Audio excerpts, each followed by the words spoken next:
Coming to you live from my apartment, it's Rob Has a Podcast. And now here's the guy who's a physical trainer for your mind. I am Rob Cesternino. Hello, everybody. Welcome to our feedback show again, back here on Monday night. And we have a good one for you here today. After my favorite episode here of Survivor 44, I am back with a woman who I have been podcasting pretty much weekly for the last year and a half, as we have been going through a bunch of different reality TV shows, trying to find the hits or the shows that we should quit. Please welcome the great Jenny Autumn. Jenny, how are you? I'm great. Steadiest hands in the podcast game. That's what they say about you, Rob. Wait, hold on. Hold on. Yep, that's right. That's right. Gotta have a steady hand, especially if you're like one of these people that doesn't have like the mic stand. You gotta have like very steady hands in podcasting. Yeah, you got to keep that audio consistent. You can't be wobbling around with the mic there. Yeah. No, this feels like a fitting spot here tonight, where you and I have spent some time podcasting some really wacky, confusing reality shows, kooky characters at times, and what an excellent episode of Survivor. I feel so blessed anytime I get to podcast about a good show that everyone likes. Like, even when it's bad, I think people are going to say Survivor, you got to hit, right? Like, it's a hit. Yeah, we're not quitting. We're not quitting. Even after everything that we've been through, we're not quitting. And so we got a lot to talk through here today as the hits keep on coming, as we will talk about this week's Tribal Council and what it all means, and answer your questions here from the feedback show. Jenny, big week of news, though. You and I got the official word that one of the shows that we podcast about last summer, Claim to Fame, renewed for season 2. Incredible news. We knew that it was supposed to happen, but to get the confirmation that we have a premiere date, it's happened. They've clearly filmed it, right? I would believe if they're giving us a premiere date. Yep. I'm very, very excited. We were podcasting what we thought was, the bad television. And we fell upon an unsuspected gem with Claim to Fame. So I can be more jazzed that it's returning. Yep. It was a red X out there in the wild, and we picked it up, and it turned out to be the real, genuine idol. So we were so happy for that. And of course, you could subscribe to all of our podcasting. Currently, we are watching Farmer Wants a Wife over on Fox. You could subscribe to our brand new Hit or Quit podcast feed at robhasawebsite.com/hit or quit feed. And of course, vote each week to tell us if the show we're watching is a hit or if we should quit. A lot of hits kept coming on the reality TV RHAP ups this weekend. I have listened to all of the Survivor podcasts that we dropped on this fine network over the weekend, with the exception of the lunatics over at the B&B who dropped a 3-hour Jordan Kalish podcast on Sunday night. I will say I actually got through that one. Okay. I got 30 minutes into that one. I didn't have time to finish that before we recorded here tonight. So you have to you would have gotten most of the Survivor 44 related content out of that podcast with the 30 minutes. But there was a very fun. What's the back 2.5 hours about? Listen, I'm not here to spoil anything. Okay. You'll have to check it out. Okay. All right. And then I will also be together with Shannon Gus later on this week, as we are going to have my check-in with Shannon about the Australian Survivor finale, and she'll have a ton of coverage. If that is your sort of thing, you could hear that in our Survivor Global podcast feed. But Jenny, let's dive in and talk about everything that is going on here in Survivor 44. Randy Newpol has a question for you to kick things off. Randy Newpol wants to know, Jenny, would you hit or quit this season? Oh, Randy. Or is this season a hit, or do you want to quit? Okay, well, here's the complicated thing about the hit or quit function is that... Or get medically evacuated. I don't really want to be medically evacuated from anything ever. It's not really something I'm wishing upon myself.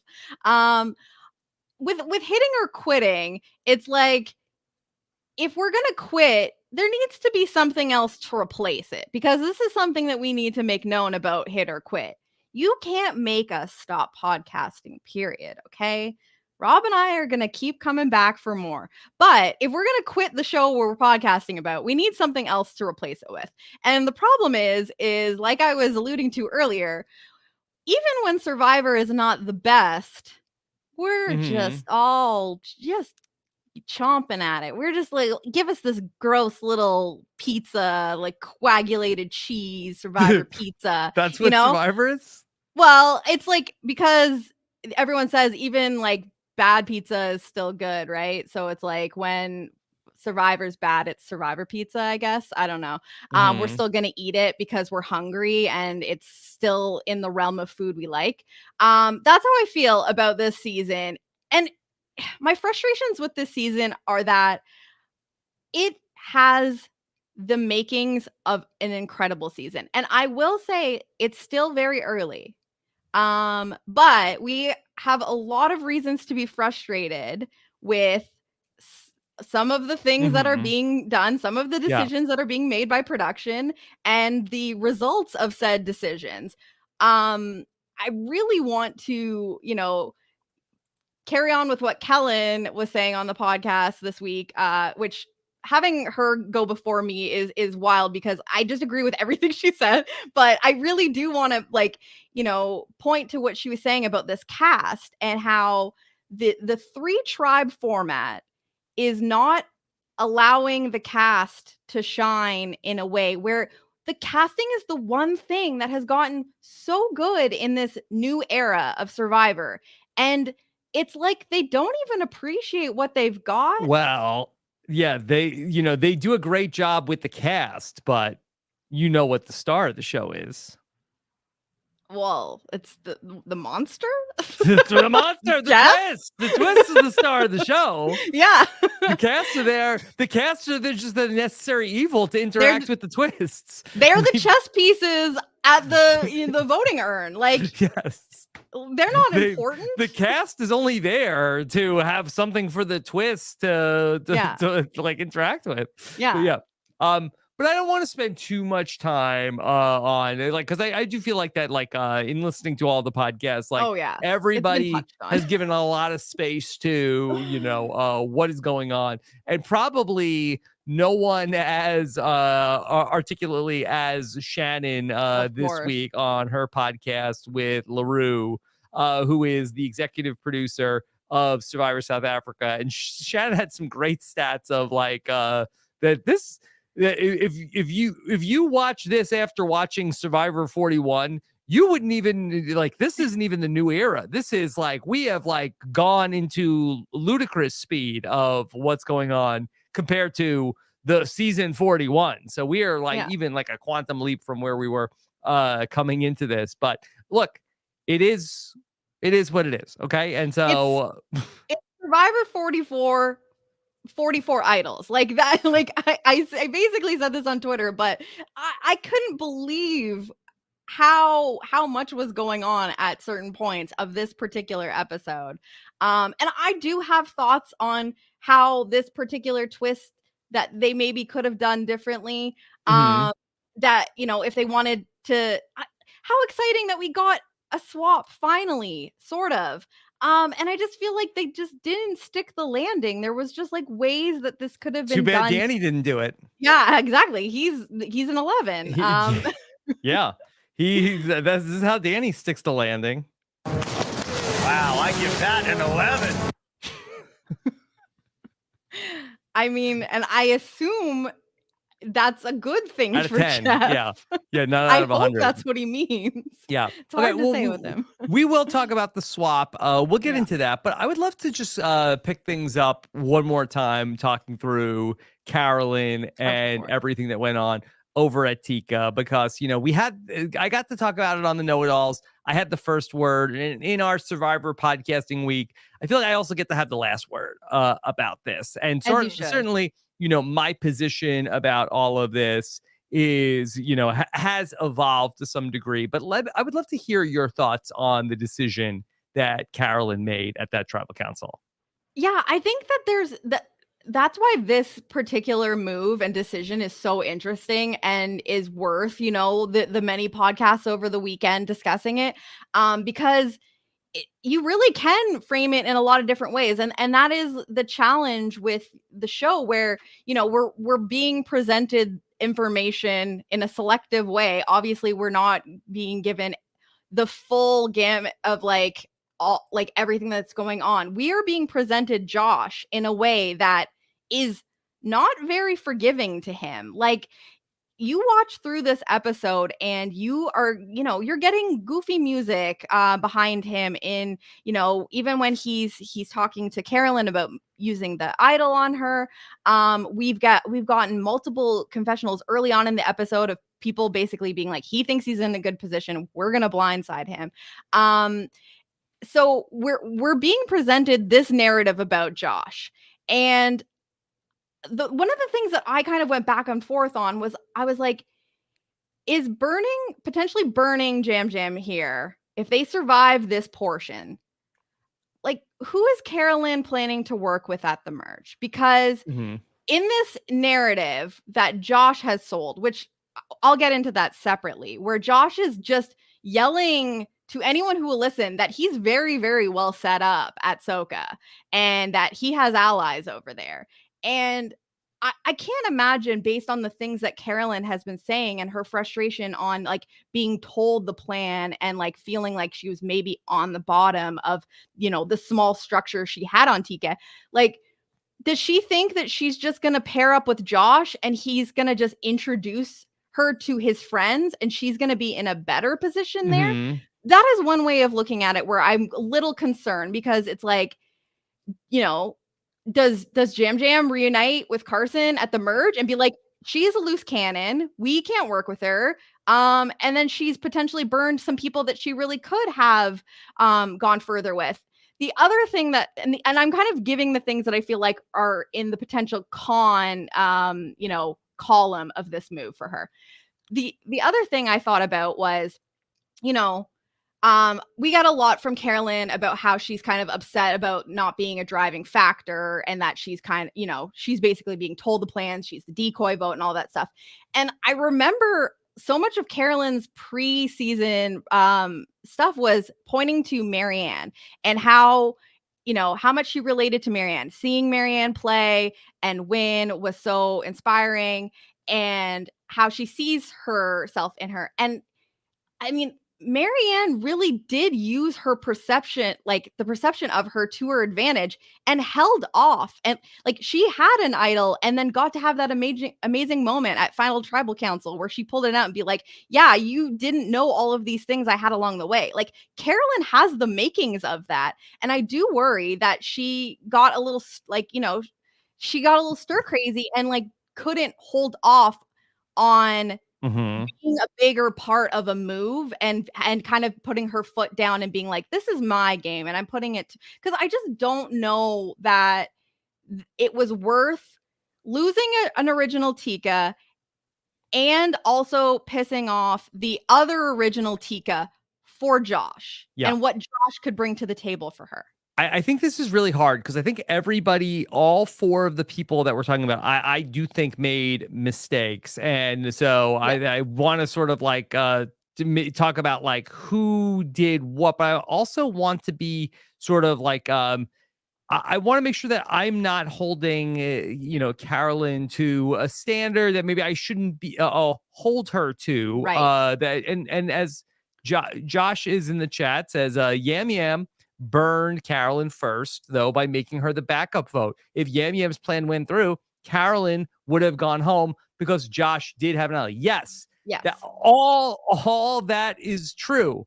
However, I think that Josh also was playing badly. And I do believe Josh would have played his idol for Carolyn. If Carolyn wanted to go with that route, I do believe that he would have. I think that there have been people this week who said, no, Josh wasn't really going to play the idol for Carolyn. He was never going to do that.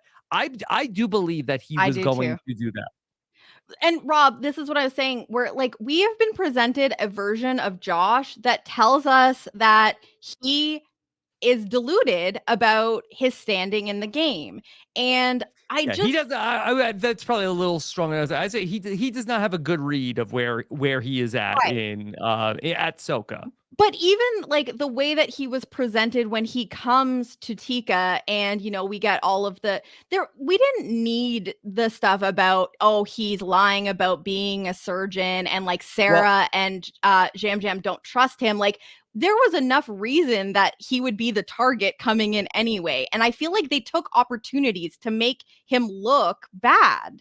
So I feel like that's it's twofold. I think it was interesting, but I also feel like that they did show us that for maybe the reason to show why there is a rift between, we saw where Josh showed up on Soka on Tika, and then we had where all of a sudden he's under cross-examination from Sarah. Wait, are you a surgeon?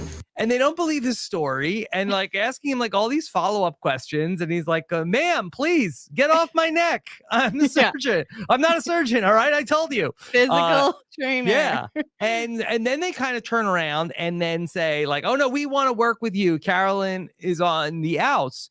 And I do believe, even though David Bloomberg said on the podcast that I was wrong about this, I do believe that Sarah was the person who wouldn't let this go the most. Mm-hmm. Josh wanted Sarah out more than Jam Jam. I do believe that this came from Josh, the idea to get rid of Sarah. And I think that they showed us a little bit of one, okay, Josh is lying about his job. But I also think that there was a rift in the first place between Josh and the Sarah and Jam Jam pair. I also think that Josh lying about his job got Jam Jam and Sarah closer together.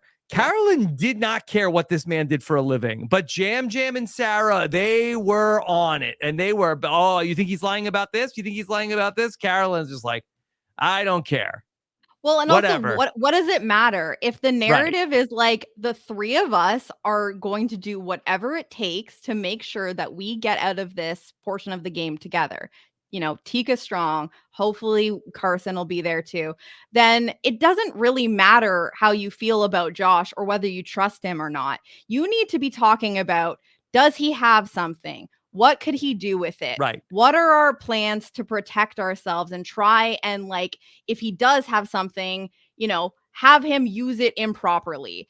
And truly, I feel like Carolyn was the only person with the opportunity to do that. Yes, that Jam Jam and Sarah ultimately needed, like, that Carolyn could have made their plan work. That Jam Jam and Sarah had a bad plan. It was not going to work.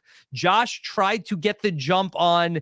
He knew that Jam Jam and Sarah's plan isn't going to work because I have an idol. But he didn't think that he needed to play it on himself. He thought he would have been wasting his idol to play it on himself.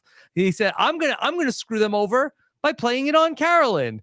And then Carolyn is the one who's left with the decision of, do I screw over Sarah specifically? That Josh said I want about Sarah. And I do think that for Carolyn, ultimately, this turns out to be kind of, even though I didn't love the way that she got there, a lot of different wins, as we'll get Jenny back on the line. Let me just talk this through. I think it was kind of like a win-win-win in that, one, Carolyn did not like Sarah. That is based off of what we've seen in Sarah's exit interviews and some of their interactions. But Carolyn and Sarah, they were not on the same page. Okay, this is a win-win-win for Carolyn. Yeah, and I do think that no matter what, Sarah going out over Jam Jam was still better for Carolyn. Yes. I definitely think that worked out for her. I'm struggling with the concept of whether burning Jam Jam and also putting like kind of like letting Josh run that in a way, like Josh playing his idol properly on himself doesn't really give her any power in this situation. Like, how amazing could it have been for Josh to waste his idol playing it on Carolyn, and no one knows she's got her own in her pocket for later use.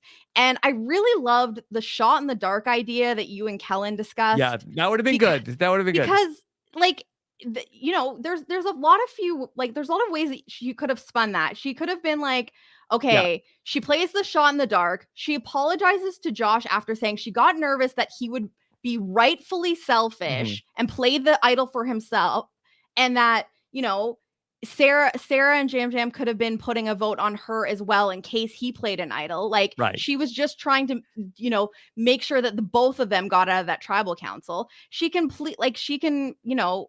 explain herself to Jam Jam there, being like, listen, there's a really good reason to believe that Josh is coming here with an idol, is going to play it on himself. He's going to vote somewhere. If I'm the decoy vote, that's where the vote is going. I'm going to play the shot in the dark and just see what happens here. Yeah. Like, I don't know. I just thought that would have been really interesting. Yeah, that definitely would have been a interesting way to go. But I just think that ultimately for Carolyn, like what she gains out of this, of one, Sarah goes home. She doesn't care for Sarah. Okay. Sarah is out of the game. Two, and this is something that like occurred to me, like Josh is a guy who's willing to play an idol for Carolyn. Yeah. And what are Jam Jam and Sarah willing to do? No. They're willing to say again, oh, Carolyn, go be the decoy vote. And she's like, this man is going to play an idol. I just met him. He's going to play an idol for me. He will die for me. I want to keep him. No, and that is why, and I know that I've pointed to a lot of the potential cons of Carolyn's decision, but I really do think that there are a lot of reasons why it can make sense. And obviously we're limited to what we've seen, but like, there's a non-zero chance that with Josh, she's like, let's ride this out. Like,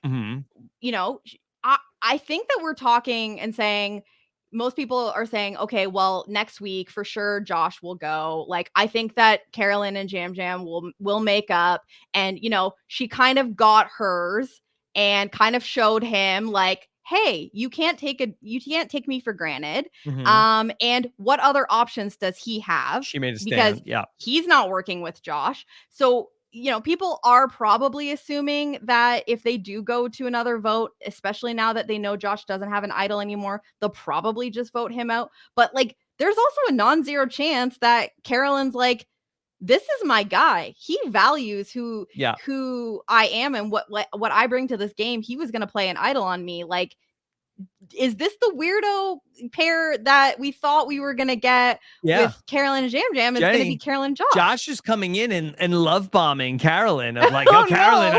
I know I just got here, but let me give you all these gifts. I'll play idols on you. Like, what has Jam Jam done for you lately? Like, he makes you the decoy vote. Yeah, you're right. Yeah.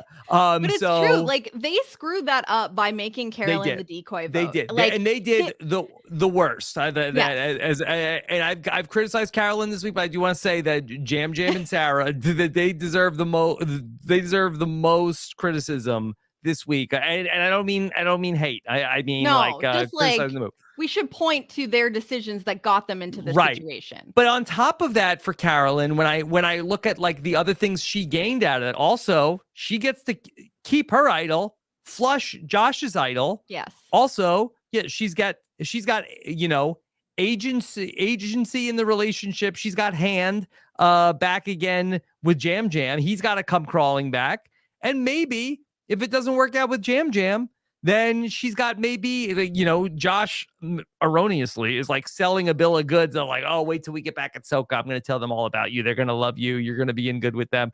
We're going to be. So there's a lot to get for Carolyn out of the way this worked out. But the route that she took to get here, I do not think was the most efficient way to get these things. Yeah. And so I feel like I penalized her for that. And I want to bring in a question from Taylor Cotter, who, our old friend Taylor Cotter. Okay, let's sort of tie all these things in together. Taylor Cotter, I'm calling in response to something that you and Kellen talked about with Carolyn's move, saying, it wasn't bad, but it wasn't optimal. And I was wondering sort of what level of expectation we should have for pre-merge players, but really all players in general. I think that is the move that you suggested, I think would have been one of the top socially savvy moves of all time. And would be a wild thing for someone who A seems as overwhelmed as Carolyn does, and B sort of any player at this stage of the game. So wondering sort of where can we reasonably set the expectations for social gameplay, especially when people are just getting used to the game. Interested in your take. Thanks, Rob. Okay. Jenny, I thought this was a very interesting question from Taylor about that. Do we is it unfair to say, okay, this is how this could have been perfect? She didn't, as you said, stick the landing. And so this is, she did not do a good job. And that's the thing. Cause this could have ended up being, a game-changing move for Carolyn, and we have yet to see it. And maybe she did play it perfectly. And obviously this is what we do on podcast is we think about okay, interesting move, but could you have done it this way and it gone better? So I think knowing what we know about Carolyn, the way that she went about it definitely made sense. And I thought that there were a lot of interesting things that she said in the episode where she was before we went to tribal council, she had this confessional where she was I'm stuck between wanting to work with Josh and I think I have this clip. Okay, here this is Carolyn lays out what her two choices are. Yes. I'm trying to weigh this out. Do I let Josh play this idol for me and then Josh goes home? Or do I tell Josh, hey, play that idol on yourself, me and you vote Sarah and she is gone? And so this is exactly the clip that I was referring to. And she also follows that up with something that she points to a lot about, talking about how she's an emotional player and she's a very emotional person. She's very in touch with her emotions. And she says, do I play logically or do I play this emotionally? And I just thought it was interesting that she gave those two options and then also gave us the comparison of, do I do the logical thing or do I do the emotional thing? And I obviously Frankenbite sort of thing, but do you think that Carolyn was viewing her two decisions here as one of these choices is logical, one of these choices is emotional? And that does not necessarily mean that one is right and one is wrong. And which is which? Stick with Jam and Sarah was the logical, and that's my interpretation based on the way that she presented it. Because I definitely feel like she was explaining that she wants to stand up for herself. She's emotional and feels like she's not being taken, she's been being taken for granted by her alliance here. And so she wants to do something to put her foot down. That's the emotional move. Yeah, I really think that when this is something that Carolyn said at Tribal Council. Is this all an act? I don't know. That's the interesting thing about Carolyn. And I think that, Carolyn was feeling, again, I do not know. Okay. I do not, I'm supposing. Okay. I think Carolyn was feeling some type of way of being told by Jam and Sarah, this is what the plan was going to be. We saw what Jam said to her and said, hey, look, listen, they're not going to believe that, I'm a bigger target than you are. They're going to put the votes on me. I gotta try to to change this up. Okay. I think that Carolyn was upset. And I think that Carolyn being upset did help sell the plan to Josh, where Josh really then did believe, oh, she is on the outs because I can tell that she's not faking that she's upset. Because they were authentic emotions. They were authentic that she truly emotions. felt that way. Yeah. And I think that her authentic emotions were able to help sell. She's a method actress. She is. Put her on Succession. She is, yes. That no, it's so true. She is so authentic that you find yourself questioning what is what is real. Like that whole tribal council, like watching it over again, it's like when she says, "Is this all an act?" I'm sitting there being like, what part of what you're doing here is an act? Because Mhm. obviously, like, yes, tribal council is theater, and everyone's kind of playing a part here. But like, there were points of this tribal council where she was having to play up her own things, but she's so authentic that it's sometimes hard to tell when she is playing something up because she's just so raw. And yeah, it's just such an interesting type of player. I love that we are in an era of Survivor, for all of the things that we say terrible about it, that we are in an era of Survivor that a player like this could win the game, because Mhm. I just think that in so many previous years this could not be possible. And she's fascinating, but I definitely agree that like she could have gotten Josh to play the idol on her. Perhaps that could have been a logical thing, but it also could have been an emotional thing too. And that's why I think like not all decisions are binary. Like, this is the logical decision, this is the emotional decision, and that doesn't also mean that it's right or wrong, which is like why I just thought it was interesting that she presented it that way, because I was like, do you feel like this is how it is? Like, do I do the logical thing, and like, is that right for me or wrong? I Mhm. don't know. Like, I wish I Yeah. knew a little bit more about how she feels about how this went down. And I Yeah. guess we'll find out. Maybe one day. I don't know. We only have an hour sometimes I to get these know. answers. But I do think that Carolyn is just an amazing person to have on the show. And I think we all appreciate having her there so much. And she does maybe have like this X-Men type ability to like experience like intense emotions, but to be able to channel them however she wants to. So she might be, upset about something, but she can like spin it where, okay, no, this is what I'm upset about. And being able to like have this like ability to, I don't want to say it's acting because it seems No. inauthentic. Like she seems to have like authentic feelings, but she's able to channel them productively at times.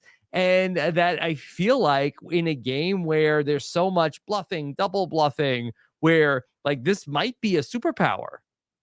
Oh, absolutely. And like, you know, I know we've literally this week, because of Kellen, like empathy is a superpower, but like Carolyn is an exceptionally empathetic person, and I think that that plays into her superpower quality, which is why she's so skilled, maybe without even trying, to get someone like Josh to be literally a new person coming onto a tribe with an idol in their pocket, willing to use the idol on her instead. And like, Yeah. that is so freaking powerful. But it leaves me just still thinking about how different this could have gone if Jam Jam and Sarah recognized that it would have been a better Yeah. narrative to sell basically the truth, which is that, from my understanding, based on what we had been shown thus far, if they had gone to tribal council again, obviously this includes if Carson was there, that Sarah would have gone next. And I just think that there were enough things in place to make that obvious. And it seems from Sarah's exit press that she would have gone along with it. Like, there's so many reasons to make like the more controlled person the decoy. I just felt like the mismanagement like made it even harder for them to get what they want. Can I go back to something you said about you talked about how Kellen in Ghost Island said that empathy was her superpower. Yeah. Do you feel like is empathy the right power that Carolyn has? Because I almost feel like that where empathy is for the my Star Trek friends out there, like Deanna Troy of like, I can read, I can read your emotion and I can sense what it is. But I almost feel like that Carolyn seems to like be able to like experience emotions in a way that she is able to draw other people in with a gravitational pull to get other people to come and want to work with her.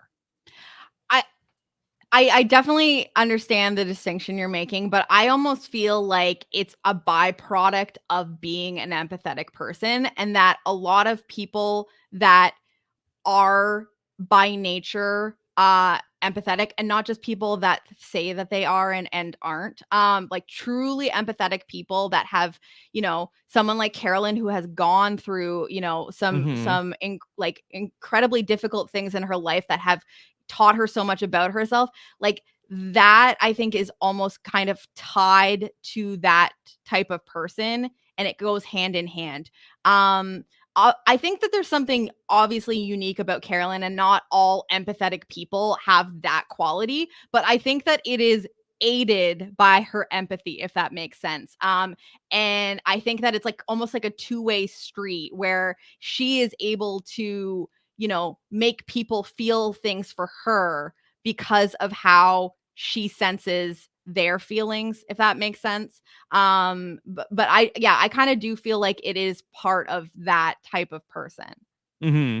Yeah. I don't want to say she's not empathetic. I'm just going off of this season where, okay, it started off, she was kind of alone. And then we saw Jam was the first one to pile on, like, hey, Carolyn's the type of person, she's so fun, I want to be around her, quirky energy. And then we saw Carson come over, and Carson is like, oh, I want to be with my chaotic, fun part of my personality, not with the women who are being so logical. And then Josh also was like, hey, I'm not going to let you go. Like, I'll play an idol for you because I'm so, engrossed with, this relationship that we're building. And so it seems like that people are just like falling over themselves to want to work with her. Right. But I think except for Jam and Sarah now.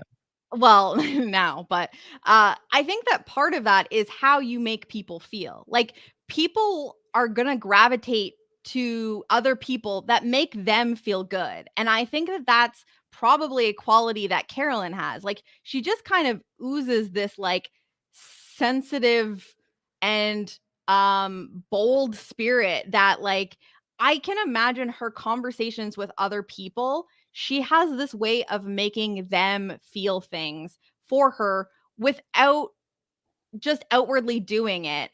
And so I think that that is a big part of it. Is it's not just like, I act in a way that you want to help me. It's not like she acts like a wounded bird and it's like, please save me, like, please pity me. Put the wounded bird in the bird cage. Exactly, with the X there. I think that she has this way with people, and we're maybe not seeing it quite enough, but you don't get that without also being so good socially with people that you make them feel good.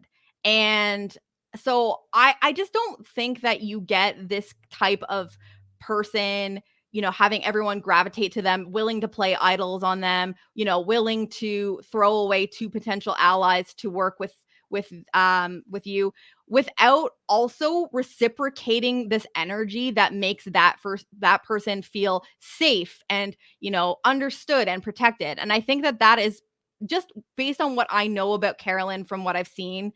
I think that that's a quality that she must have. And add on the fact that, like, this type of person is just so classically, like, underestimated, which is works so well for her, but is also part of the reason why, someone like Jam is just being a little reckless and being like, Carolyn will be the vote, because she's so underestimated. I don't know, I just think she's like such an unexpectedly dangerous player. And it's just incredible to watch. And no matter where you land on this particular decision, I think that you can make sense of it no matter what. And I'm really dying to see how it plays out, because I just feel like her story is going very, very far in the season. And the next question I have is it with Jam or is it with Josh? Like, that was gonna be my question for you, because that really specifically my question was going to be, does it change your feelings at all about what she did this week if ultimately the next move is to double back and vote with Jam Jam and vote out Josh? It doesn't, because I think that, and I honestly think that that's a very likely scenario, because I know just how I read the interactions between Carolyn and Jam Jam. She has a lot of affection for him, and I think that he has that back with her. And I truly believe that this thing that happened at this tribal council could lead to some very important conversations between the two of them, where it's like, oh, you have like your first real big fight and you get really vulnerable and you share like, listen, I felt this way and you made me feel this way and I misunderstood you, and you share a lot of these things and you come out of those conversations like understanding the other person more and hopefully coming out of it stronger. And I definitely see a scenario where they come back together and are potentially stronger than ever, and maybe Jam Jam respects her more after this. I don't know. Okay. All right, Jenny, let's talk about some other things that are actually happening in this season. We had our swap this week. Now, I know you said you had some thoughts about what they could have done differently with the swap. Can I let me just set up what did happen, okay? So we had our 3 players. They got picked. We didn't get to find out why those 3 people were the people that got picked. They went to Shipwheel Island, and they got, I would say, a rather shady note from Survivor. Congratulations, you have an immunity idol. This idol has an expiration. Once all players are living together on one beach, this idol loses all power and can no longer be used. Okay. Oh, one more thing. You will not be returned to your tribe. They Columboed them? One more thing? I love that it literally said, oh wait, one more thing. More thing. Yeah. Talk Like, about burying the lead. Yeah. Truly. It was amazing just to see everyone's face light up, and then like slowly, like as they read through the note, being like, Yeah. oh. Jenny, can you think of any examples in life where you've gotten and one more thing? Like every day at work. Oh, and one more thing. Mm-hmm. I don't know. I mean, one more thing. It's like someone, starting it off by being like, hey, you look beautiful today. I made dinner reservations for us. Like, it's gonna be a really great night. But also, yeah, I did wash a red pen in the laundry and all of your clothes are ruined. Okay, anyway, see ya at 7. Yeah. Gotta go. I never get one more thing, because I know Nicole has done something like especially nice for me. I'm like, what happened? What happened? I know immediately. Like, why is there? Wait, hold on. You didn't just make these brownies. Something happened today. What was it? Is the car okay? So you don't believe that someone could just do something nice? Not if they don't normally do something nice. People can do nice things, but if somebody does something uncharacteristically nice out of nowhere, my head is immediately onto the one more thing.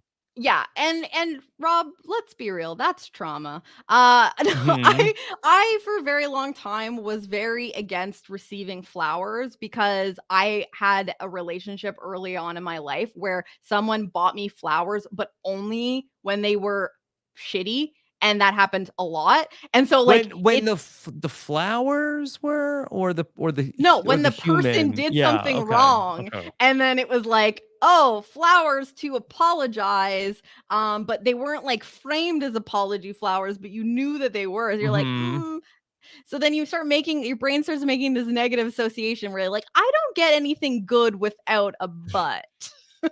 Because so I mean, I loved the idea of you think I'm just gonna give you an idol? Like you just walk up to you don't even have to make a decision. You don't have to pull anything out of an urn. It's literally right there. Congratulations, you got a hidden immunity idol. And then like okay, well, there is a caveat here. That was fun. It was literally like they should have had like a record scratch, like, sound effect put in there. Yeah. Yeah, I think that they were trying to go for. I can't think of a time that they purposely did this. Probably the best example is in Winners at War when Tony gets the extortion advantage. And I don't remember if Tony just did not read it correctly or that they explain the extortion advantage and then at the end, and this is being used on you. On you. By the way, this is actually not for you. This is on you. Yeah. Yeah, like insert your Devin Pinto. This is not an advantage. This is not an advantage. Look, Survivor, you want to go crazy with these notes and like put the bad thing second and the good thing first and get reactions. Go to town. Go to town. Have at it. Fine. Go wild. But like all three of them with their own idol. Like, I just feel like there were so many different ways that they could have like worked with this similar concept and not made it like this. Like, and this is just me shooting out possibilities. I don't necessarily know where I would like to land on this, but for example, like, what if only they get an idol and it's only good for literally the next round, not till the rest of the players meet on the beach or whatever they said. Literally just the next round. So if your tribe is the losing tribe at the next immunity, you have that and can figure out, you might have a leg to stand on, probably. And then for the ones that don't end up going into tribal, it becomes pointless. And if there weren't already production given fake idols in the game, then that's a fun little trinket for those people that got swapped over, because if they the next tribal council, they have a powerless idol that perhaps, because that they like literally production wants people to be doing something strategically with a fake idol if they weren't going to make it themselves. Like, okay, well, we're not going to wait for you to make it yourself. We'll give it to you. Okay, then do it this way. If you're going to send one single person off to a new tribe with nothing, you don't have to give all three of them an idol, so that if at any point they go to tribal before merge, that they can basically guarantee that they won't go. So that is one idea where, it's just the one round, so that the person that's the most unlucky has a leg to stand on. So yeah. Okay. Now, Jenny, like, I can't argue with what you're saying too much. It's just that you do not have the same goal as Survivor. I do think that there's only going to be one more round, so I actually don't think that an idol that's only good for this round really changes that much, because I think it's going to be we're going to get to Mergatory. I think the week after this, so it basically would be no idol this week in terms of like how it would work. But Survivor, they just want an exciting TV moment, and they feel like there's nothing more exciting than somebody getting an idol played on them. So that this was like, how do we ensure that somebody gets idled out of the game in the 4th episode? That's what we want. If it like, and I realize when you're saying that, you're saying they find just an idol being played the most exciting thing. Like, if it's truly more exciting to watch someone have an idol played for them, then that's a different story. Like, do they get given an idol, but like they can't play it on themselves? They use it as a bargaining piece. Now that's interesting. That's interesting. Like, give them some currency in the game where it's not Fire basically tokens. Exactly. It's not a fire token. It is an idol. But it has, a fire token-esque thing where you can use it to bargain with people to protect yourself. Jenny. Perhaps. Okay, how about this? Okay, because it's like, it feels like that a lot of these things are not really done holistically. It's sort of just like, all right, throw more stuff in there. Like, you need more. Like, that needs more salt. Just keep pouring it in. Should in the birdcage there have been, instead of an idol and a fake idol, an idol and an idol nullifier. Okay. Oh God, and not so, a nullifier. Well, hold on. Okay, Hear me out. Okay. Because now, when you send in a new person coming in with an idol, that there is some sort of an opportunity of like could it is a little bit of a cat and mouse game of like, is this person going to play their idol? Is the person who has the idol nullifier, do they want it to happen? But like the thing is, if you still have the function of the one single person coming from another tribe after they went on their journey, there's so much reason to expect that they could have something, whether they found it on their own before they even went on the journey or whether they got it on the journey. That like, I think it makes it just a little too easy to know what to do with a nullifier in that instance, which is why I think the Would idea. Carolyn have played the idol nullifier this week if I don't know that you can use Carolyn as like the baseline example of how this could go, which is why she's so great to have on the season, because she isn't necessarily going to do everything in like the baseline expected way that most people would do it. So really, I think the answer is, unless your goal was that you want to see somebody idled out of the game this week and potentially next week, you wouldn't do this. Like, you would come up with something like LaRue said with Shannon, like, hey, we're at 14. Let's make 2 tribes now. This would be great. Well, you have 2 tribes of 7. That's the perfect. best way to do it. That's what you should do. I mean, yes. I think you could also go the complete opposite. What if these 3 people started a new tribe? Uh-oh, now there's 4 tribes, Jenny. I mean, listen, I don't think you can get me on board for it becoming 4 tribes. Obviously, this is the problem, is like, for this week and next week, but we couldn't do 4 tribes. I mean, I don't think it fixes enough to like make up for the things that it could also impact. I do think it could be better than this. But like, at least with the 2 tribes idea, like obviously this is what people want. Like, if we're not starting in 2 tribes and swapping to 3, then like, let's start with 3 and swap to 2. Especially when there's this many pieces in play, like something's getting played for sure. You can guarantee that. And then at least it's a little bit more exciting. Like the fact that we went to this tribal council with Tika with four people, and that there was even a question of who the idol might get played on is a gift. Because in like a million other versions of this scenario, it's the easiest thing where you know that the person that came into the tribe alone with an idol in their pocket that they can only use for maybe 2 rounds is going to play that on themselves. So I think that we got exceptionally lucky for it being less boring than it could have been. And I just don't imagine that Survivor is thinking like, okay, well, how do we get an idol play that's completely predictable? Like, that's not good. So I don't know. One of the other ideas I had was like, what if 2 people go? And I think this is also might have been an idea that Jordan Kalish mentioned. The Survivor China?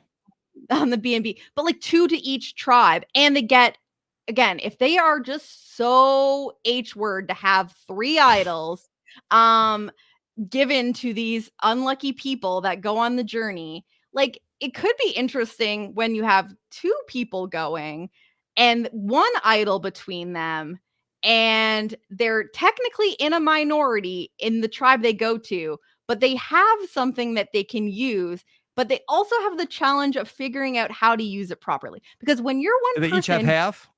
No, well, I mean, if they want to make it cute and have it be half, sure. But like, I like, obviously the ideal is 2 tribes. Yes, that is what we want. But I'm trying to just like find like close enough versions to what they did to see if it could have gone better. Because I think that there's like a lot of very interesting strategic ways it goes when you have 2 people sent, but only 1 thing they can use. They have to do a lot more work to figure out, if we were to go to a vote, like who are the votes going to be put on, like using the idol properly, all of that. I just think it's just way too cut and dry when 1 single person shows up at a new tribe. Obviously they're disadvantaged. They're not just going to screw them over like that. They give them an idol and they're going to use it on themselves. I don't know. Yeah. I mean, you're making a lot of sense. I just feel like that Survivor is looking for these sort of fireworks. Like you're trying to stop them from doing what they want to do. I just think that It's they like got this. What lucky to have fireworks here. yes, but what you're worried about like was not like this could have gone very badly. Like no, that was the feature. It was not a bug. Like this is what they are going for. But like how that, and that's why it's so frustrating, because it's like if they think that no matter what an idol being played is fireworks, then like you don't know fireworks. It's not exciting to get to tribal council and be like, Josh is going to play the idol on himself. Sarah's going to go out. Yep. This is so like telegraphed.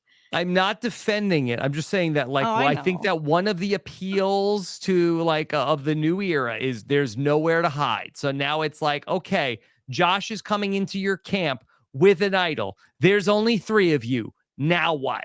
Now figure it out. One of you is going home tonight. Yeah. What are you doing?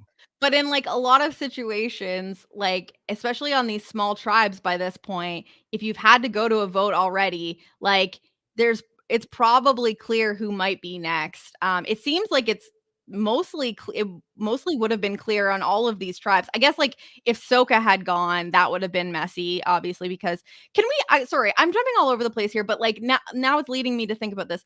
At some point, can we talk about the decision on who was sent on this journey? And yeah, it seems like bad decision making from Soka. Now we just got done seeing about how that okay, Josh is at the bottom, unless they knew he wasn't coming back. Do you think they had suspicions that this could happen? If they did, we did not hear about it. I don't know, because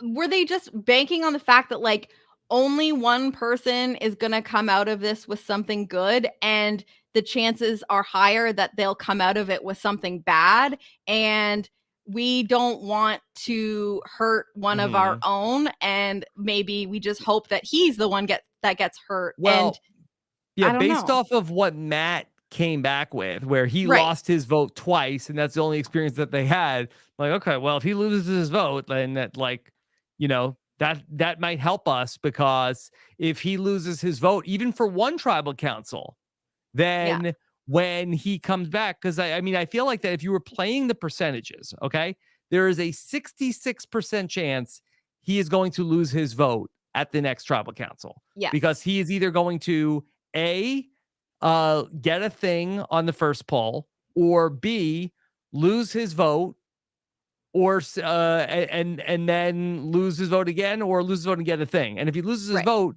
then they could vote him out easy. And they could vote him out easy, right? And the other thing is that and it seems that they were aware of this, is that Josh believes that he's in the middle of those two pairs, and they seem to know that he thinks that way. So even if he does get a thing, he might not be feeling compelled to use it yet, because he thinks that he's in a great position. So it's maybe not as dangerous. So that might have been something that they were considering, being like, chances are he comes back with nothing, and it's even easier to blindside him and vote him out. Or worst case scenario, he does come back with something. He still thinks he's in a great position. We will blindside him, and hopefully he just doesn't use that thing. He probably won't. And honestly, he probably wouldn't have, based on what he's been presented. Yeah. And Jenny, as far as Jamie or Carson goes, I have no idea.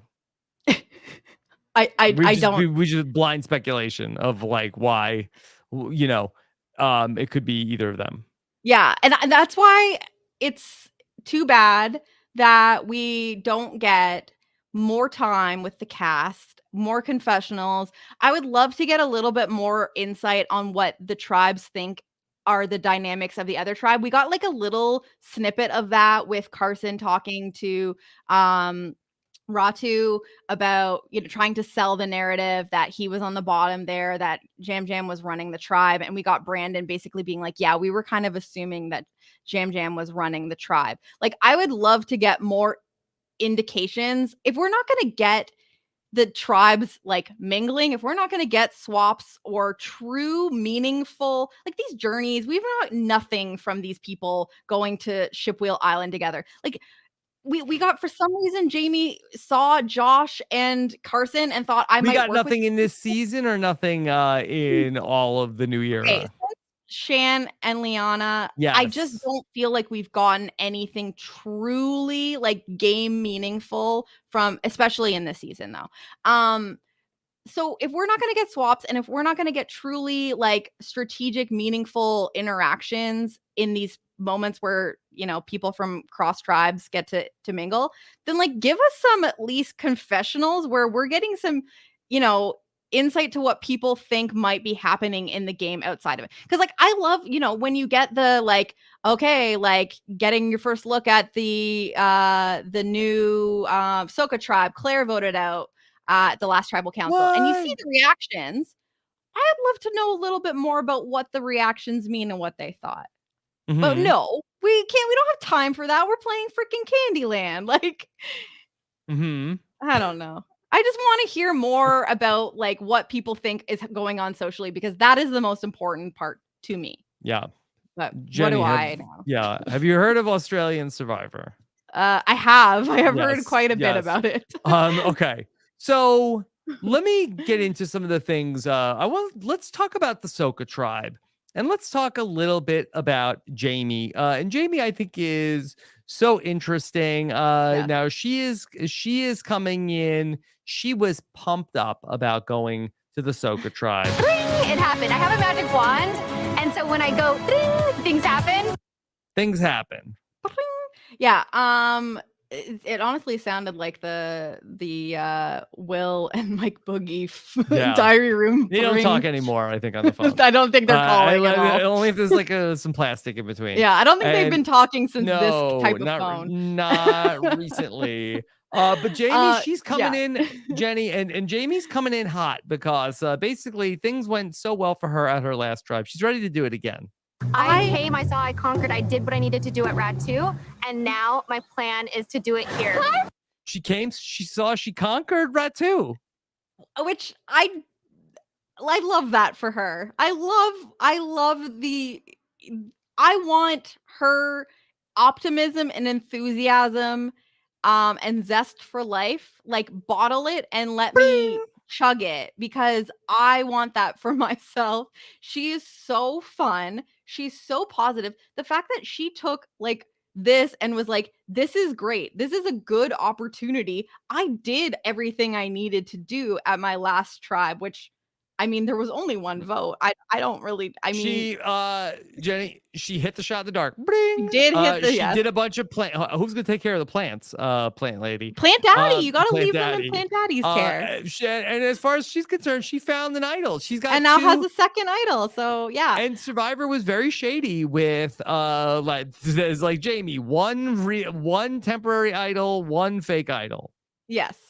And that's, I mean, you have to pay a little bit of attention to how, like, if you look at the three people that went on the And journey, she ate a worm. Thank you, Tara, in the chat. very important. She has been doing a lot of things. You know, Josh and Jamie, I feel like, have been getting a little bit of dodo edit. And then Carson hasn't.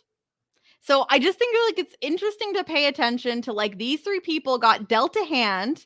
They all had the same experience of, you know, being sent to different tribes. And I just think that it is interesting to note that Jamie and Josh are both getting a lot of, you know, confessionals, you know, where they've conflated their role in the game.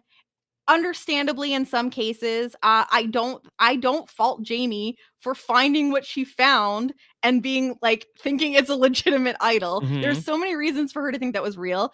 We knew Brandon played it. There's reason to believe one was put out there and rehidden, and that she could find it. In fairness, that's not the one from production. No, I know, and that's what. But that's what I'm saying. It's like it wasn't even the fake one, and like there's reason for her to think finding one there would be, you know, she's feeling it. Would make sense. So I don't fault Jamie here, but I just think that keep an eye on Carson, because we're not getting any Carson Dodo stuff here. No. And maybe it's just a coincidence that those were the 3 that were chosen and that they just don't have anything to do with Carson. But I just do feel like the editing is being like, oh, Josh and Jamie, they just think that they have it all figured out. Mhm. I don't know, but I just love Jamie so much. I feel like in another season she pops even more. But because you also have Carolyn on this season, where it's like you how can you not be paying attention to Carolyn? Like the amount of stuff that they're giving the editors to work with is like incredible. But don't sleep on Jamie because she I is like won't. literally so fun. But Jenny, a few of our listeners have written in and asked some version of this question, which I will read you from Carlos, who wants to know what happens if Jamie plays both idols for herself and someone else. Does Jeff ask her to specify which idol is played for who? All right, Jenny. This Okay. is the nightmare situation, okay? Where there's some sort of a situation where, okay, for whatever reason, in her new tribe, Jamie feels like, okay, basically like a Denise Stapley back in Survivor Winners at War. I'm playing this idol for this person, and this idol I'm playing for me. Now, is there a That's what they want. possibility? Is there a chance? Now, again, I think that the way that you would do that is like, I feel like typically you don't like take your 2 idols and hand them in. I feel like that in the times that I have seen this, and I probably have to go back and watch Denise and how she did it. I think you go up and say, I'm going to play this idol for this person, and I'm playing this one for, like, I think it's like people want to do like the dramatic thing. People want to do like I believe that's how oh Parv did it too. yeah, that they want to do like the letter. Oh, Jeff, and one more thing. I'm going to play this idol for this person. Jenny, what Gotcha. are the chances that Jamie could do this and potentially play the fake idol for herself? Yeah, I mean, this is tricky because you wonder if the possibility of a fake idol ever gets discussed. You know, she's at a new tribe now. Like, and I don't know where we're at with this, but this is just like a sidebar. Like, what happened with Brandon's fake idol? Does he still Yeah, just I have think he that? still has it. Okay. Like, so maybe they don't know if that there's also a fake idol in the birdcage, but I think that tribe, that the Ratu knows Mhm. that he got 2 things. One of those things is a fake idol. Soka, who they do not know that. They don't know. Yeah, well, they don't know that Danny even has it. So, Mhm. and at this point, does everyone left on Soka think that Matt has a real idol besides obviously Danny? Does That's where I'm everybody? not like Franny knows. Danny obviously knows. Josh did know. He's gone. Like, you have to assume that if Mhm. Heidi's being represented as Danny's number 1, that maybe Danny has told Heidi that Matt has an idol, Mhm. probably that it's fake, or sorry, Yeah. probably that it's real. Because I don't think Danny wants anyone to know that what he has is real. But anyway, like if And there Jamie might have have gone and said like, "Hey, in our bird cage there was a real idol and a fake idol." And Matt is like, "Oh, that's weird. I only got 1." right, because if Jamie knows that that's a thing, if the Bring. possibility of fake idol is even a thing in her brain, you would hope that the thought that she has is, I will for sure play the one that was given to me on a parchment at the journey that says, like, congratulations, you found. Even though, I don't know, even though the note is in the fake one too, it's like, how do you gauge what one is real? Obviously, if she's not playing 2 idols and she's playing just one, it makes most sense for her to play the one that expires first.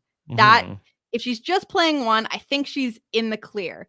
But yes, this is the very challenging situation where if she feels like her move is to play 2 idols, and I see a situation where Jamie's that kind of girl, She wants to play big. She wants to check everything off her list. Yeah, how do you decide which one to play for who? I would hope that she would maybe think to play the one that expires first for herself. I don't know. Now, It's wild. it is wild. I would feel like under normal circumstances, I would put the odds of this actually happening where she feels like she needs to protect two people and that she's going to play both of the idols. She plays the wrong one. But I'd put the odds somewhere in the neighborhood of like 1 in a couple of hundred that that all these things would happen. However, I do think that the survivor god sometimes can make the unlikely things more likely. Wink. Yeah. No, What, and you I sure you don't mean, want to play two yeah, idols? you got two. I mean, Burning a hole in your pocket. you can't use it for much longer. I mean, it expires. Yeah. Like one's definitely expiring soon. I'm like, Mhm. maybe you use the other one. I don't know. Jamie is just so optimistic though that it's hard to imagine her in a scenario where she feels like she needs to burn both of them and doesn't want to actually save one for the post merge. So Mhm. I don't really think that there's a situation where she plays both. But I'm very interested to see how Ratu plays out now because or sorry, how Soka plays out because obviously we got like the preview for next week. We see a scene of Jamie talking with Matt and Franny saying like she doesn't know how close Matt and I are. I'm like, I'm ready. I can't wait to see what happens here. Okay. I've got a voicemail question for you. This is something that comes to us from CJ. Has a question about Danny. Okay, here is a question from CJ.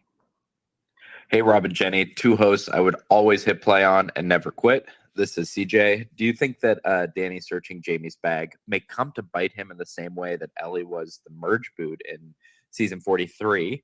I mean, basically, Gabler's most clear game move that he could tout during his final tribal was that he got Ellie out. They seem to make a big deal in the episode by giving Danny a confessional saying that Survivor has different rules about ethics and morals. But this was another case where there were plenty of witnesses who could sell him out later if they want.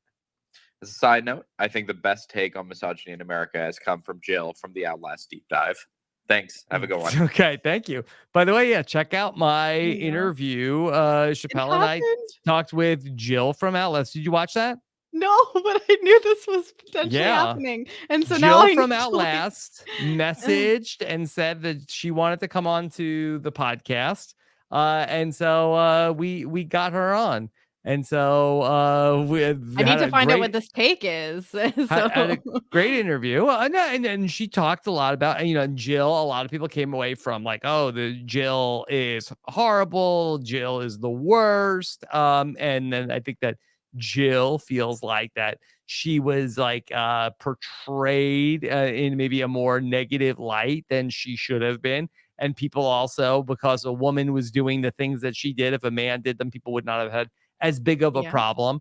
And so she had some interesting things to say, and she's very eloquent at times as well. Has a lot of gravitas in terms of like doing her confessionals, and even has a funny story about how she almost got cast on Survivor. Oh, So check that out. With need to find Chappelle out and I what have never done season. this before. A deep dive with somebody from Netflix reality. Okay, That's wild. but I heard so Taryn talked about this on the Stock Watch this weekend. He had Chantel Francis on and they were talking it through. And Taryn had sort of clocked like, boy, this was a little bit of a weird scene that we got over at Soka. It didn't go anywhere. He didn't find anything. And Danny talked about basically like, yeah, this is unethical, but he's doing it anyway. Jenny, do you think, is this foreshadowing for some consequence that could come from this after the fact?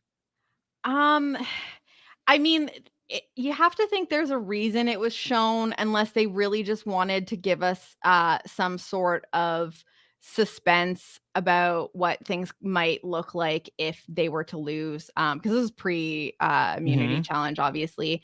I did note though that like Danny seemed, at least showed confidence in his report back to the others, where it was like, she doesn't have anything, I checked, like there's nothing in there. And then we actually get Matt speaking up. Happy birthday, Matt Blankenship, by the way. Happy birthday, Matt Blankenship. That, you know, he's like, that doesn't mean anything, she's probably just carrying it on her body, which That's is what I would do.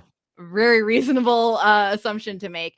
So I did note that and wonder, it was like, you know, we know that Jamie, whether they're real or not, she's got two things that she thinks are both real, and they're not in her They're bag, clearly. spectacular. They're real and they are spectacular, at least one of them. And you know, so Danny is wrong here. And Matt kind of pipes up and says, oh, and I might just be reading too much into this, but like, is there a narrative here about Danny maybe like underestimating people?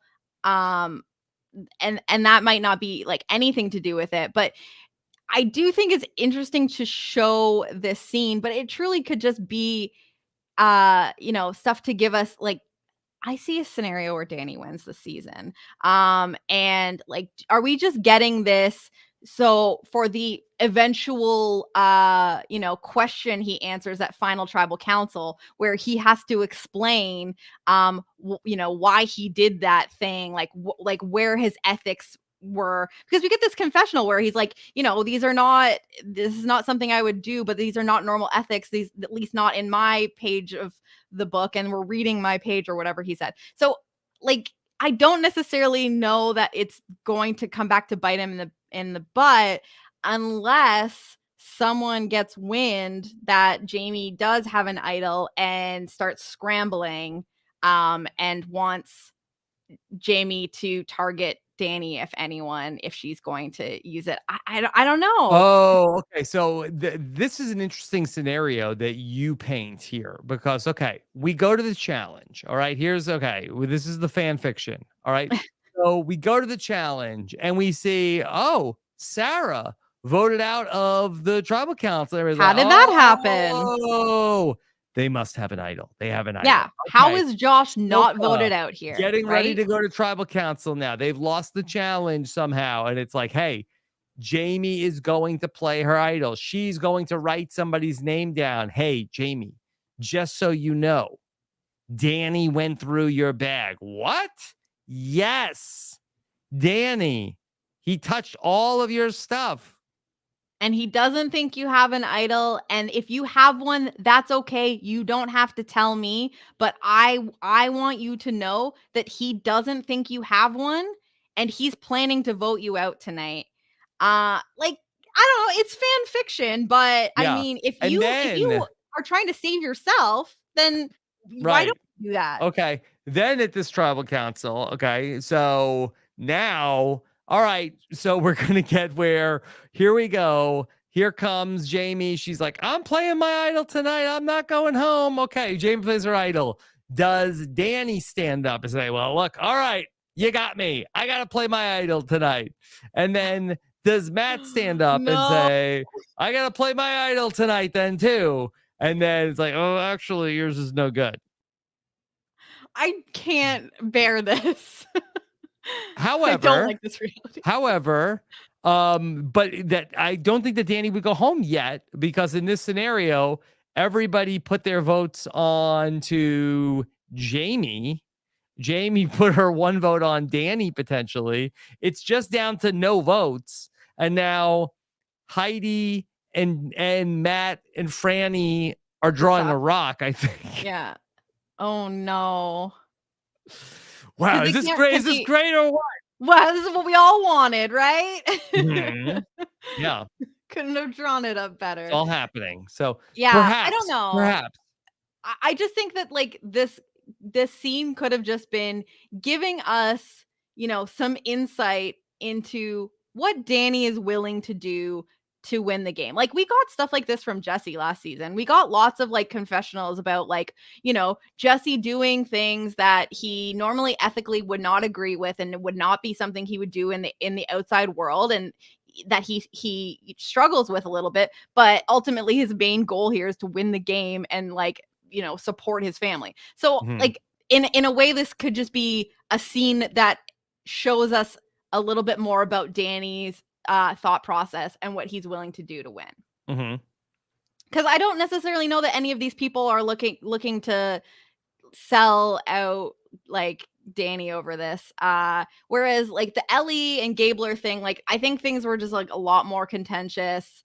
I don't think people were as much on the same page over there, obviously. So that coming out of like was like more accepted, I think, or expected. I mean, I just don't know that this is the exact same situation, but it's just very interesting to have this kind of scene right after we saw it be a thing in the last season. Yeah, I do think that the way in could be that if they see that Sarah went home and Josh is still there, and oh, Josh must have had an idol.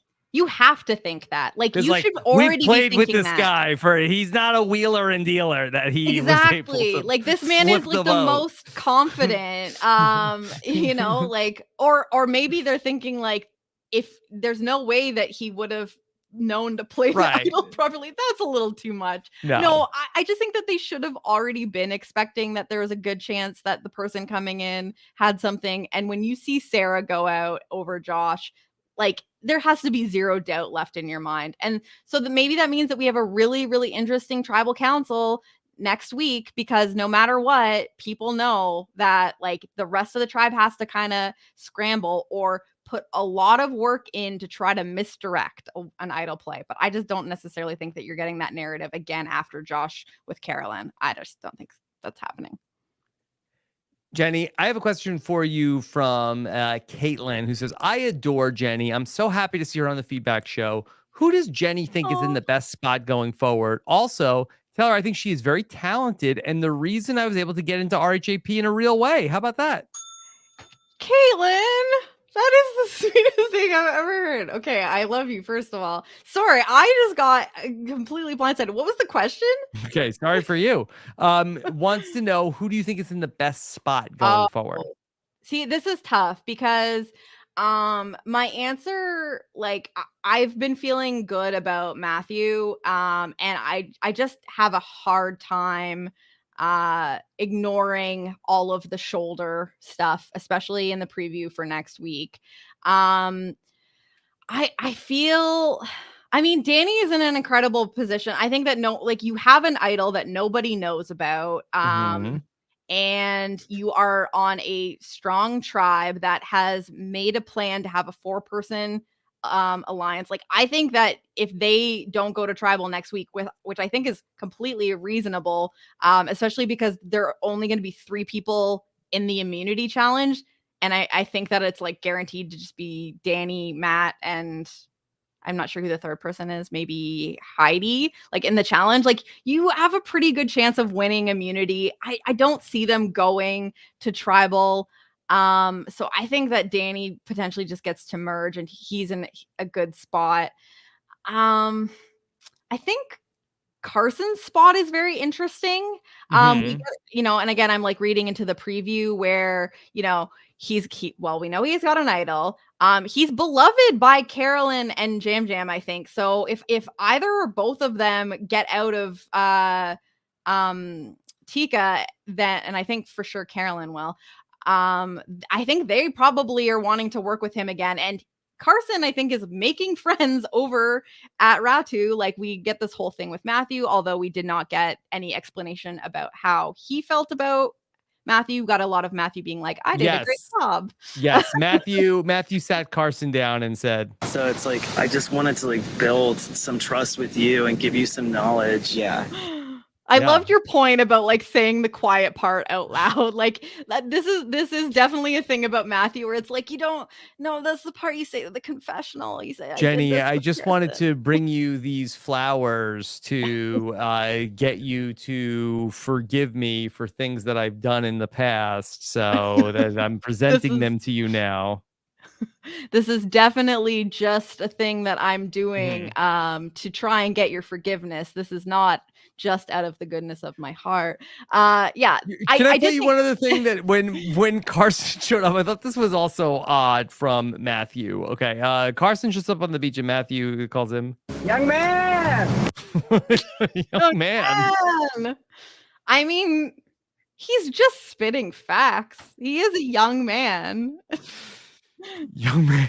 Young man. Young man. Young man. Not Yeah. young manners. That's Not young someone else manners. dear to Yes. my heart. Yes. Yes. But we see this, scene with Matthew where Matthew's giving him the information that Jamie, my best ally, found the idol. But next week we're seeing, Carson being like, I'm being given all this information, and then we see like him and Kane walking together, which I'm like, what information does Kane have that he's giving? But the sword. Like, shade The to Kane, sword but isn't real. like, is he teaching him how, like, the lyrics to "O Canada"? I don't know. I haven't gotten enough from Kane's position in the game to figure out what intel Kane is sharing with Carson. But like, again, going back to the journey and the 3 people that went on the journey, I just feel like we haven't been given any reason to think that Carson isn't well set up.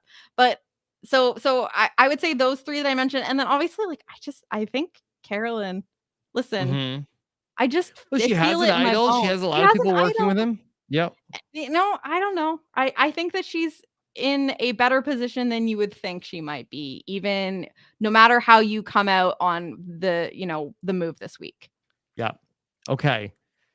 Josh Green wants to ask you this question, Jenny. So right. happy for this one. 2-parter. Jenny, are you okay after binging MILF Manor in 24 hours? Jenny, it was but 6 days ago. You and I and Puya and Chappelle talked about all of MILF Manor season 1. Oh, not my as many goodness. twists on MILF Manor as Survivor. No. Yeah, that less twisty. Talk about young man. Another place where you might spot a Young man. Yeah.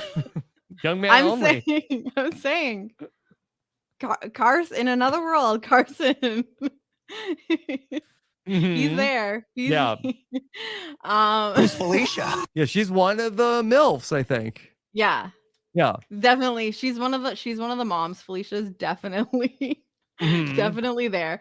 I don't know that I'm okay. Is this response indicative of the fact that I'm maybe not okay? I Okay. will find ways to weave this ridiculous piece of media that I consumed into everything going forward. It has changed me psychologically forever.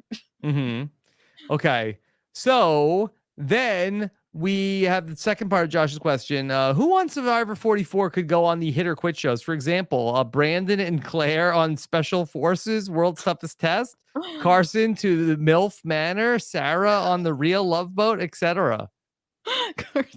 I mean, yeah, we literally reset Carson. He's a young, going yeah. to MILF Manor. Yeah.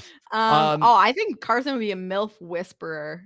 They would love him. He got all buff for Survivor. Like, come on. Yeah, he'd be a hot commodity for sure. Oh yeah, even better than you think he was popular showing up on this island. Wait till he went on MILF Manor. Yeah. But what about some of these other? Let me give you some other shows. Okay, tell me I'll give you the show, and you tell me who you'd like to say. Okay, Joe Millionaire. Ooh, who would you want to see? Joe Millionaire. Go to the lake house. I think I want Jamie there. Okay. I want Jamie there. Because she's just so optimistic. She's just such a good energy, and like her reads aren't always right. She would probably be, wrong about who had the money and who didn't have the money, but she wouldn't care. She would be having a great time. She would be looking for her, her own plant daddy. Her own like plant mansion she could have if she married the millionaire. Okay, Jenny. Then Beyond the Edge. Which of these contestants would be most likely to go to Beyond the Edge? Okay. I have one if you don't have anybody. So I think that I could see Brandon doing it because like he's just like I can do Renaissance everything. man. You can do Yeah. everything. Yeah. Okay. That's a good one. Who do you I have? was going to pitch you on Matthew, where Oh, okay. imagine this. Okay. It's the end of every episode, it's the lanterns, and it's Matthew, are you going to ring the bell? And Matthew, like, you know, I've been out here. I've been waiting so long to get here. My shoulder's dislocated. I'm tired. But I'm never gonna quit. Like I think he would really bring the gravitas. He's Yeah. had the injuries. He's fighting through a lot. I think he would be perfect for Beyond the Edge. So this is Paulina's hips all over again. Do Mhm. you think that we're ultimately going to see that end for Matthew, where he keeps going, he keeps Till he chugging can't do it along, anymore. and eventually he just can't do it anymore? I Mhm. feel like that's kind of the story that we're being teased, but yeah, no, that would be great. Okay, Jenny, this is the tough one. Oh Who's boy. going on Claim to Fame? Ooh, I don't know if any of these people have famous relatives, so that would be tricky, but I listen, I would be amiss to not include Carolyn for any of these answers because I Mhm. need her on my television till the end of time. So let's hope that Carolyn has some sort of famous cousin and give me her on Claim to Fame. That would be so much fun. Okay. The Real Love Boat, Jenny. Ooh, Franny and Matt. Yeah, Matt and Franny. That's easy. Put them on the Real Love Boat. They'd be great. Yeah, like They'd be great. the nerdy magnets. Like I'm Mhm. sure the magnets still work on water. Come on. Yeah. And then finally, well, actually, okay, then Special Forces: World's Toughest Test. Danny probably just like he's Mhm. probably just He'd like be the good. toughest and most physically Mhm. now could he do better than the Now, Special Forces Danny well, Amendola? I don't know, Jenny, because I think that this would have opposite reactions. Because if Danny did one of these somersaults that Jeff Probst says, Oh, Wow, I give that an 11. in Billy. Special Forces, it failed. You What muppet! you muppet! What are you showing off for? What are you Are trying you to a make everybody clown? look bad? You're a clown. Is Yeah. this a circus? Yeah. Yeah. The worst that Yeah. Jeff is going to say to him is, Sorry for you. Might call you a loser, maybe. yeah. And then finally, Jenny, Farmer Wants a Wife. Okay. No, I think you wasted Jamie. Jamie should have been on Farmer Wants a Oh. Wife. That she's out there I planting can't in the reuse them? field. That's true. I wasn't even thinking about Farmer Wants a Wife. Yeah. So maybe we use, but you know what? Then again, I We're can't out of reuse- women, I think. But Carolyn has experience digging through the poop, and we saw literally That's last true. week they had to dig the fecal matter in the hay. So she would have been right there. Okay. Maybe Heidi has a famous relative. Okay. Send her to Claim to Fame. Sure, that works. Okay. We got to make it work. All right. Yeah. Then we have a question from Alex P, who wants to know who would you most want to host Tribal Council? Martin the Butler, Mauro Ronaldo, the Jonas Brothers, or Jerry and Rebecca? Ooh, okay.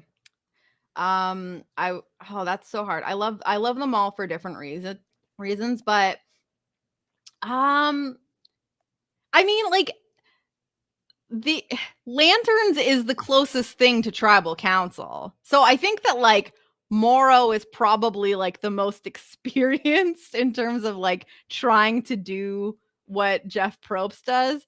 But can you just imagine how absurd it would be with Jerry O'Connell? Like, and like Rebecca having to be like, that's a terrible question, Jerry. Like, don't ask that. Yeah. He would be like so OTT, like during like the reward challenges and Oh, like yeah. eating the rewards and everything. Like if you think that Jeff Probst's like facial reactions to drama at tribal council Oh, are tribal good. council, yeah. Wait till you can see what Jerry O'Connell's face can do. Like Mhm. it rivals what Carolyn's can do. Not quite. It's never going to be quite there, but like the man is very expressive. Mhm. Yeah. Okay. Then Jenny, I got another question for you. Voicemail, actually. This one Ooh. comes to us from your friend and mine, Av Sinensky has a question. Wants a question about a twist. Okay, here is Av. Hey, Rob. This is Av, and I'm here with what I think is a great idea for a new advantage in season 45 and 46. With all of the idols floating around, some of them real, some of them fake, this is time to introduce the newest advantage into the game. I call it the Hidden Immunity Idol Validator.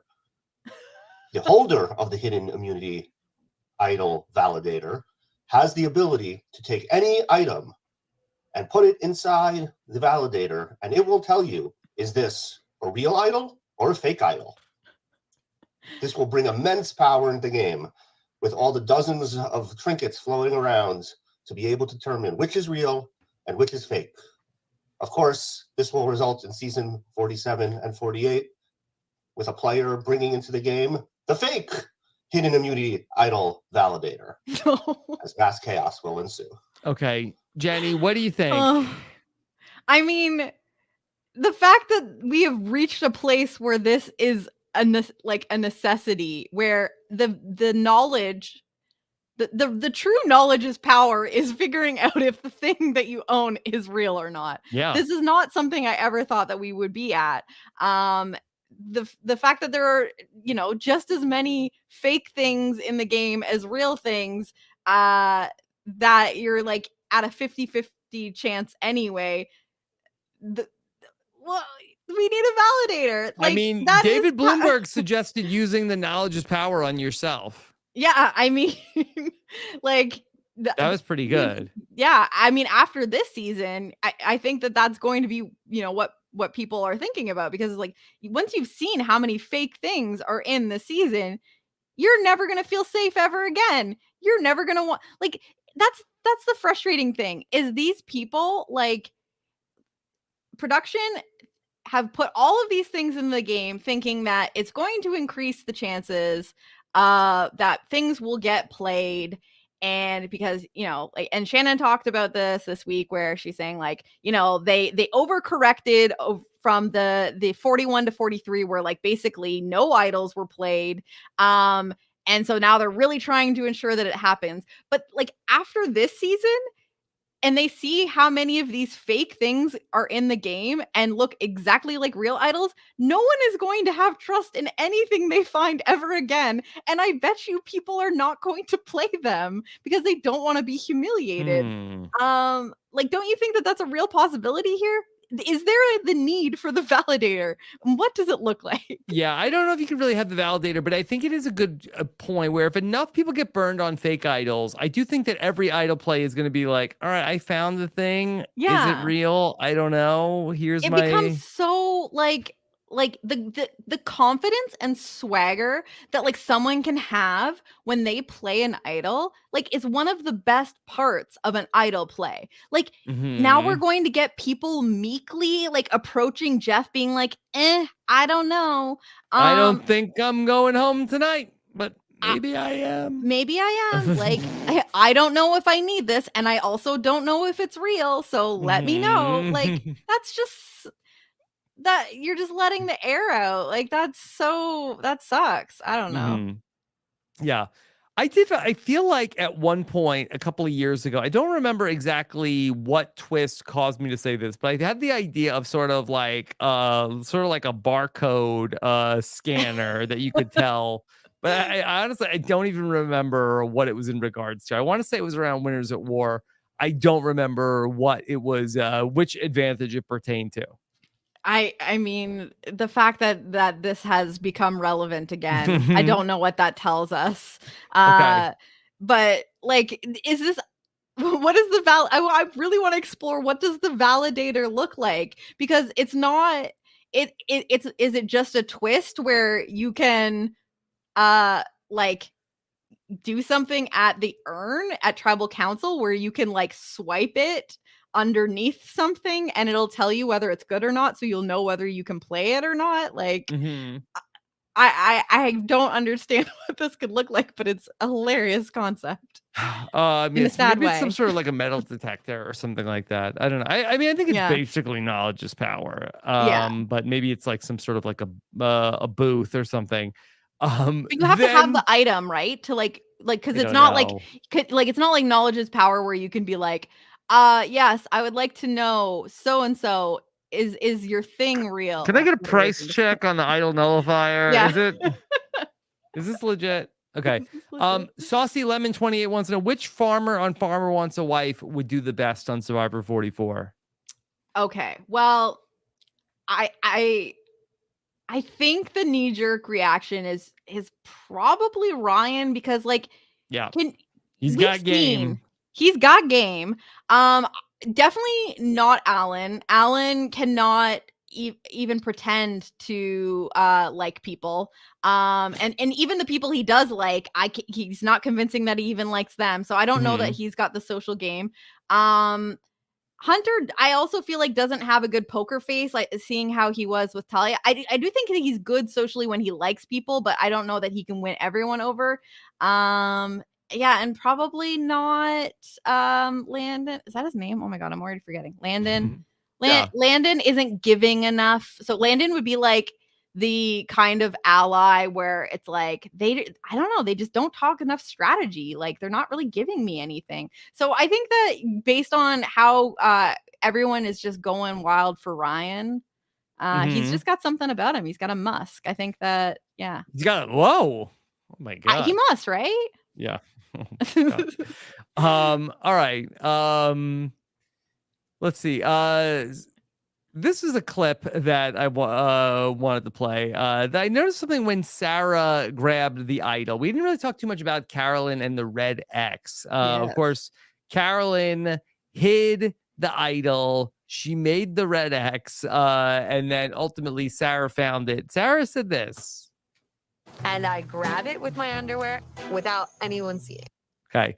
Is that a good place to hide it? Do you think that like the Dannys of the world has some respect for your underwear?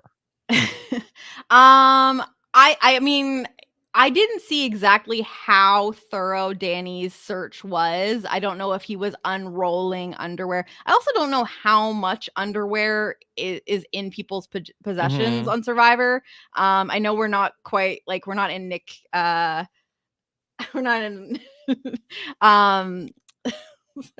we're not in a situation where like there's nothing there's obviously multiple pairs, I think, at this point. The outfits are really good. I think so, right? Okay. Yeah, I don't know. I've seen people in multiple outfits, right? Sure. Yes. Yes. But the move that Sarah made in terms of like how she grabbed it was actually, I think, given the situation, pretty good, because she was like standing herself up and she had her underwear in her hand and she kind of like put her hand with the underwear, like slick, push herself up and like grabbed the thing at the same time. So she was already able to hold something. Like I did think it was actually pretty smart. I don't know. I think that if you're going through people's bags, like you're going to be unrolling things that feel like they have something in it. So I don't necessarily know, did Sarah hide the thing in her underwear after that? Or did she just use the underwear to pick up the idol? Yeah. And if somebody's like, hey, what's in your hand? Like, it's just my underwear. You're not going to be like, let me see them. Yeah. Like no, perv, get out of here. Get lost. Like they're very dirty. Like they're very, no. What do you want to do with that? I mean, if you're going to have any item of clothing where you don't want, someone to be asking to see it or borrow it, like, yes, the underwear is likely the thing. I just think that happened to be what she had in her hand. I don't know that a lot of thought went into it. But I mean, it worked in that I don't think Carolyn knew she had it. No, She Carolyn knew didn't even someone know had who the had it. fake. Yeah. Yeah. Okay. And the fake went out of the game. I think people were asking, why didn't Sarah play her fake idol? She talked about it in her exit interview. She was basically all in on that. She really felt like, okay, well, I'm going to save my idol for when I play my scoop advantage. And play both. You play both, and then you get your idol back. And she's like, well, I didn't do the thing. So, especially because in the episode, we do get a confessional from her being like, Josh could have something. And if like Josh plays an idol on himself, like I'm playing this. So she literally told us that this was what she was going to do. And she still didn't do it after he played the idol on himself. Like I was like screaming at my television, being like, Sarah, why?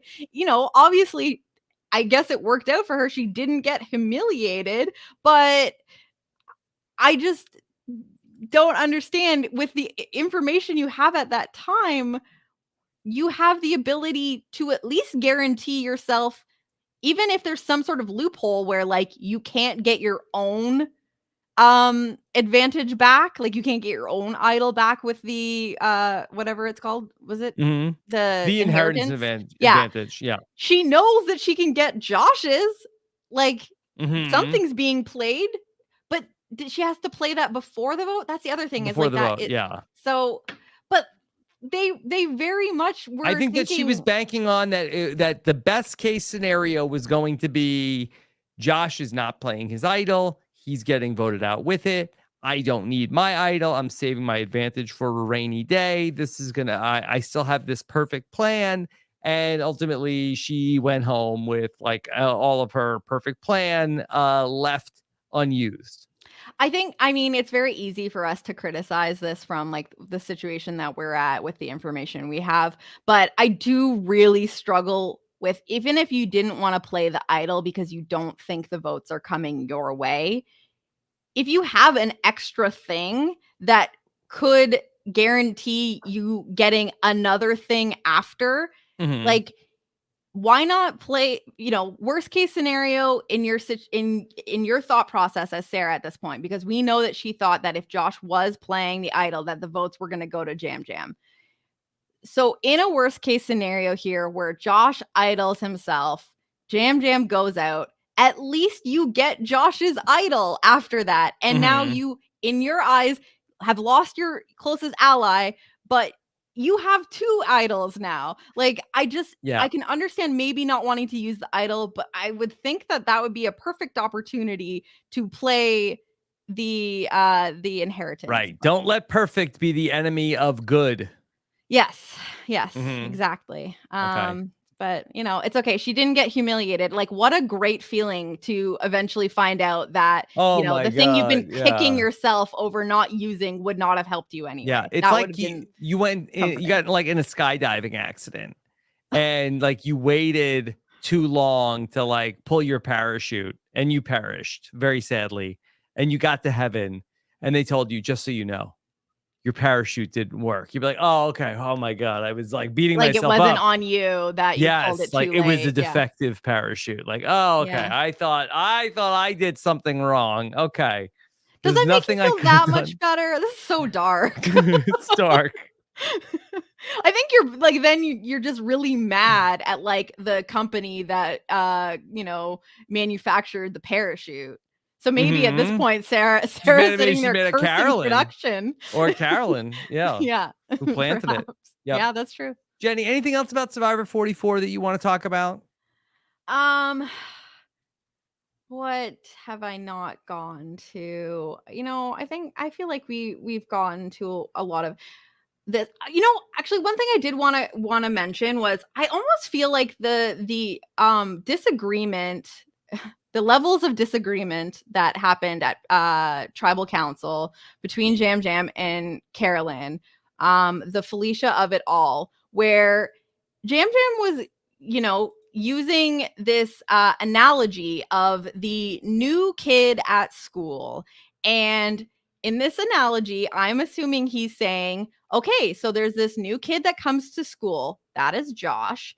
And you're looking at this friend you have in the class, and maybe you don't want to be friends with her anymore. Yeah. And the sticking point became that Jam Jam said her, when I think the analogy that Jam Jam was using was, and whether that was part of his like theater to try and, get Josh to believe that like Carolyn's getting the votes here, don't play an idol.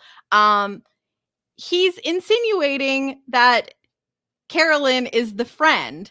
And then Carolyn was like upset that he said her, and she says, well, you just slipped and you said the new kid, or like your friend is her, but the new kid in class isn't a her. But I don't think that was what Jam Jam was even saying in the analogy. Do you understand what I'm saying? Yeah, it's so hard to tell because we believe that Jam Jam and Sarah went into that tribal council with one agenda to try to make Josh feel comfortable so that he did not play his idol. But Carolyn does get upset to the point where Sarah told me in her exit interview that Carolyn and Josh were having like side by side, like stepping aside and having like one-on-one conversations. And Sarah was thinking that they were actually going to flip the vote onto Jam Jam. It seemed like that the fight turned serious and things sort of like spilled out of control. And Jam Jam said this at one point. I thought this was very relatable. I say some things that I'm thinking they're gonna sound all cute and funny, and I hit the wall that I offended her again, Yeah. So many times in this podcast, I say a thing that I think is going to be cute and funny and gets people very mad. No, I think it's always cute and funny. Come on, Rob. No, but this is the thing where like, and Sarah literally explains this being like, there is like a discrepancy between like the things that Jam Jam says and how they are perceived by Carolyn, which I feel like is putting a little too much of the onus on Carolyn to like perceive things properly, but whatever.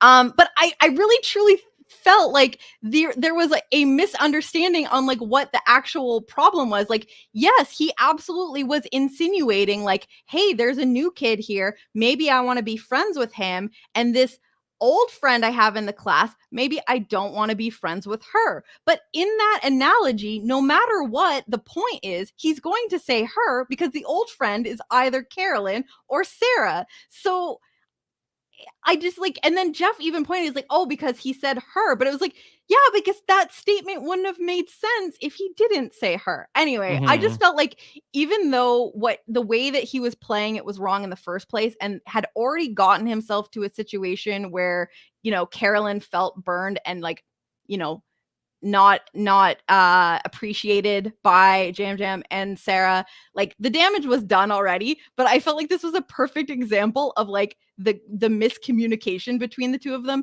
because he was playing like a story and she didn't like it, but she didn't like it for the wrong reasons. Like I think she didn't even understand the point of what he was doing. So I just thought that was very funny on the second watch I had of it, where it was like, no, the her isn't the problem. Like it was going to be her no matter what. It was going to be Felicia no matter what. Yeah. Is this all an act? Like, I don't know. Jenny, I know some people have also thought that this could have all been theater. Okay. And we are going to get back and see on Wednesday night that Carolyn and Jam Jam get back together. And at camp say, ha, ha, ha, ha. They all fell for it. We planned this all before tribal council. So in this situation, Jam Jam is also in on it and was okay with Sarah going?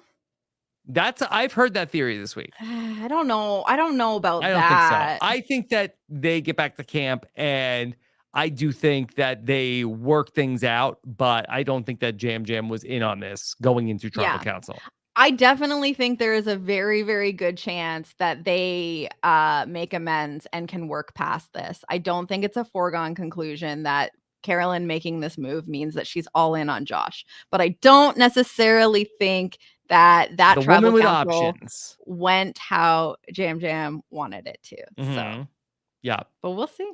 Okay. We get to. It looks like we're gonna get some drama between Josh and Jam Jam next week. Yeah, that looks like maybe that's getting play nice, everybody. A little bit spicy. Yeah, a little too spicy for me. Okay. Yeah. All right. Well, we've got still a lot of great stuff coming up here this week. I'm going to be in Raleigh, North Carolina, my hometown, for a very big live show coming up on Wednesday night.